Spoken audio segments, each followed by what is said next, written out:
মুহতারাম হাজিরিন, আমরা যত আমল করি এই আমলগুলো আল্লাহ তাআলার দরবারে কবুল হওয়ার জন্য দুইটা শর্ত রয়েছে।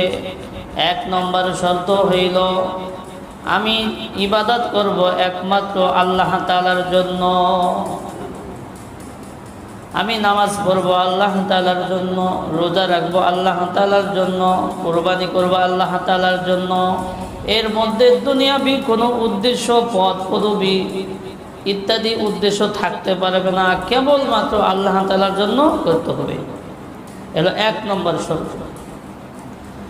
দুই নম্বর শর্ত হইল আমি যেই ইবাদতটা করতেছি এই ইবাদতটা শরীয়তের নীতিমালার আলোকে হইতে হবে। মাগরিবের নামাজ পড়তে আসছি, মাগরিবের নামাজ 3 রাকাত, ফরজ কয় রাকাত? 3 রাকাত। এখন মাগরিবের নামাজ পড়তে আসছি, মনে করলাম নামাজ পড়া তো অনেক সওয়াব, আজকে মাগরিবের নামাজ 6 রাকাত বা 8 রাকাত পড়ব, কবুল হবে?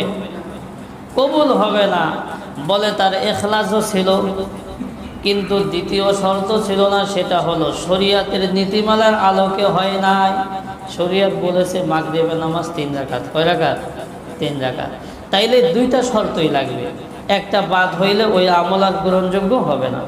এক নম্বর ইখলাস থাকা লাগবে, ইখলাস থাকার সাথে সাথে ওই আমলটা শরীয়তের নীতিমালার আলোকে হইতে হবে, মন গড়া হইলে হবে না।